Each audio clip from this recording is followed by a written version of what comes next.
Imagine a world without Google. No instant answers to your late-night questions, no maps guiding you through unfamiliar streets, no quick search pulling up that long-lost song lyric. Hard to picture, isn't it? Yet, just a few decades ago, that was reality.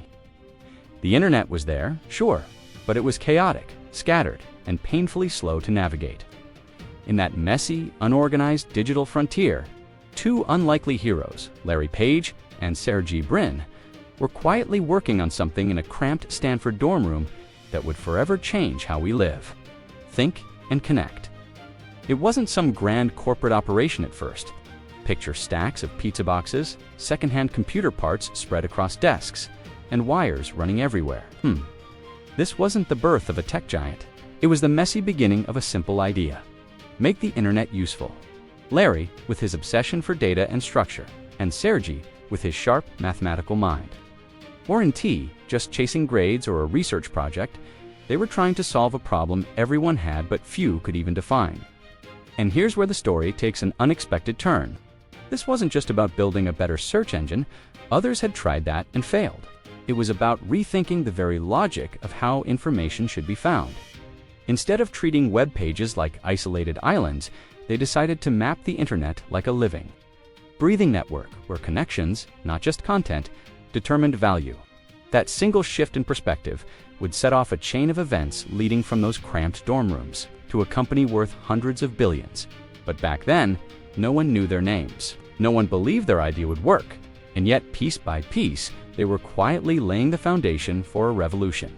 The kind that, years later, would leave people wondering, how did two grad students? The spark for what would become Google didn't start with a flashy business pitch. It began with frustration. In the late 1990s, search engines like AltaVista, Yahoo, and Lycos were the go-to tools, but they often delivered pages stuffed with spam or irrelevant results. If you searched for best camera, you might get dozens of sites repeating the same keyword just to trick the system. Rather than genuinely helping you, Larry Page noticed this while working on his research. The web wasn't a library. It was a noisy, unorganized marketplace where the loudest voices drowned out the most valuable ones. Larry had an idea. What if you ranked web pages the way academia ranked research papers? In scholarly circles, a paper's importance wasn't decided by how many times it mentioned a topic, but by how many other important papers cited it. Larry believed the web could work the same way. He began working on a project he called Backrub, named after the system's ability to analyze backlinks, the digital fingerprints of how websites were connected. Sergey Brin, a fellow PhD student with a knack for complex algorithms, joined in. The two had different personalities. Larry was quieter and analytical. Sergey was bold and quick-witted, but together, they formed a creative and technical partnership that clicked instantly. They turned Larry's initial concept into something more refined, a search system that judged the reputation of a web page, not just its text. The more high-quality sites linking to a page, the higher it ranked. It sounds simple now, but at the time, it was revolutionary. Their system didn't just retrieve information, it understood the relationships between pieces of information. Suddenly, the internet wasn't a noisy crowd, it was a structured conversation. By the spring of 1998, Larry and Sergey had a problem most students could only dream of.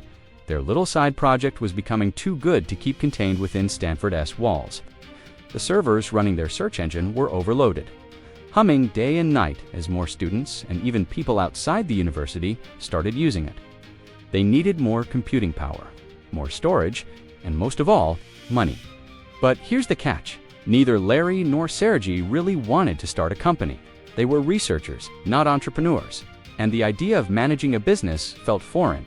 Still, if they wanted their creation to survive, they had to find funding.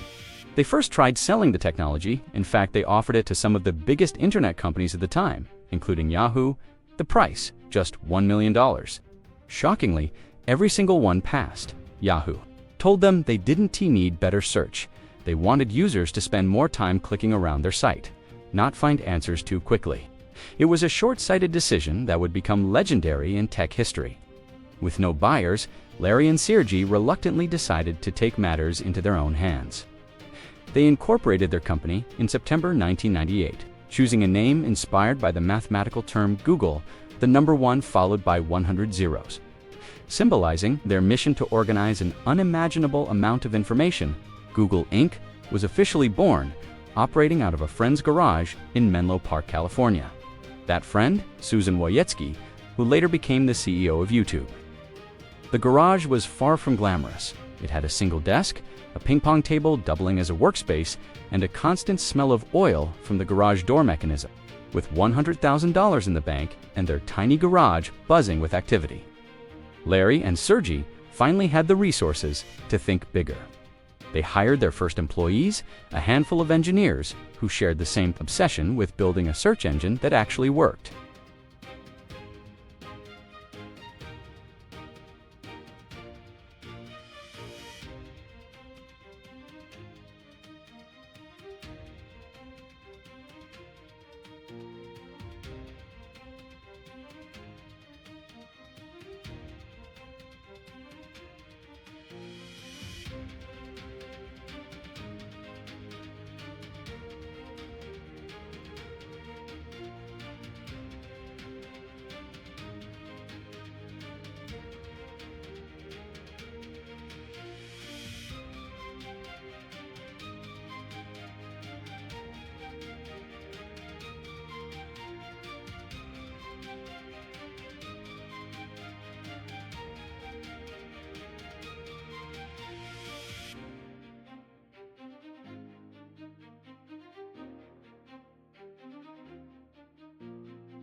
The year 2000 was both an opportunity and a threat.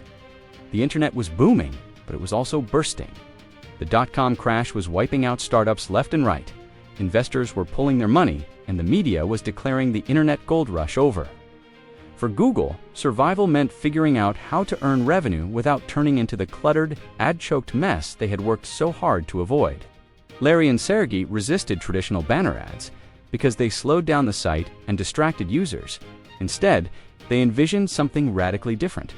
Ads that were simple, relevant, and blended seamlessly with search results. The genius twist: these ads would only appear for people already searching for related topics. And advertisers would only pay if someone clicked. They called it AdWords. At first, AdWords was small, just a handful of businesses buying keyword ads. But it quickly exploded. A local bike shop could pay to appear when someone searched mountain bikes, while a law firm could target injury attorney. Suddenly, even the smallest business could reach customers anywhere in the world. With a budget they controlled themselves.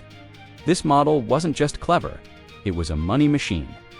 By matching ads directly to what people wanted at that exact moment, Google created an advertising system that actually helped users instead of annoying them.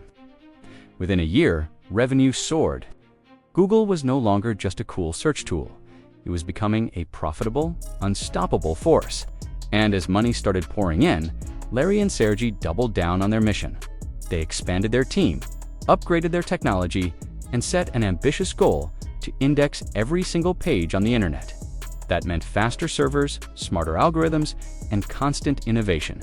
Competitors like Yahoo and MSN were suddenly scrambling to keep up. By the early 2000s, Google had secured its place as the world's favorite search engine. But Larry and Sergey weren't satisfied. They didn't just want people to visit Google when they needed something. They wanted Google to be woven into the daily rhythm of life. That meant creating tools so useful people couldn't imagine living without them. In 2004, they made a bold move. Launching Gmail, at the time, email services like Hotmail and Yahoo, Mail offered tiny inboxes and clunky interfaces. Gmail shattered expectations with 1 GB of free storage, over 500 times more than most competitors, and a clean, lightning-fast design. At first, Gmail was invite-only, which turned it into the hottest digital ticket in town. People were literally bidding on Gmail invites on eBay. Next came Google Maps in 2005, which turned navigation into an interactive real-time experience. No more printing directions from MapQuest. Now you could zoom, drag, and explore the world from your computer. Just a year later, they added Street View, sending cars equipped with 360-degree cameras to capture entire cities. It was controversial, fascinating, and unlike anything the internet had seen before. And then there was YouTube. When Google acquired it in 2006 for $1.65 billion, many thought they overpaid. But Larry and Sergey saw the future. Video was going to dominate the web. Under Google's wing, YouTube grew into the world's largest video platform, shaping culture, entertainment, and even politics. These products weren't just tools. They were sticky, addictive, and deeply personal. The more people used Google's services, the more data Google gathered, and the smarter its system.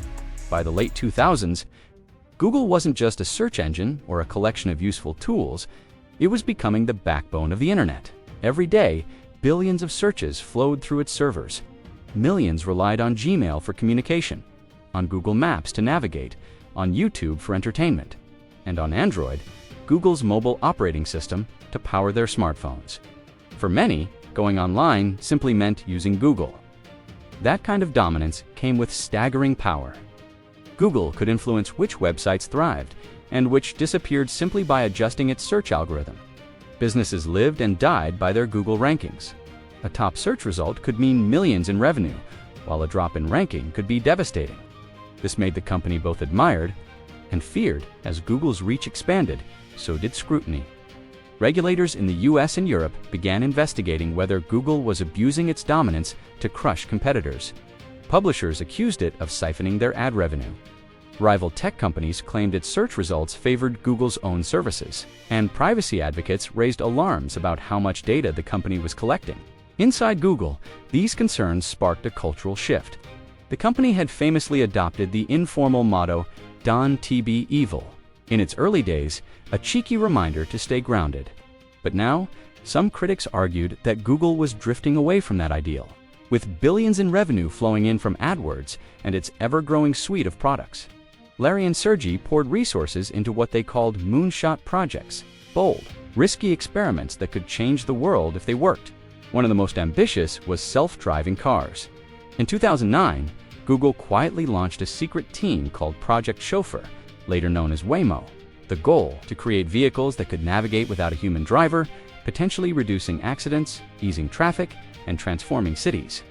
While skeptics laughed at the idea of robot taxis, Google's prototypes were already logging thousands of miles on public roads, years ahead of traditional automakers.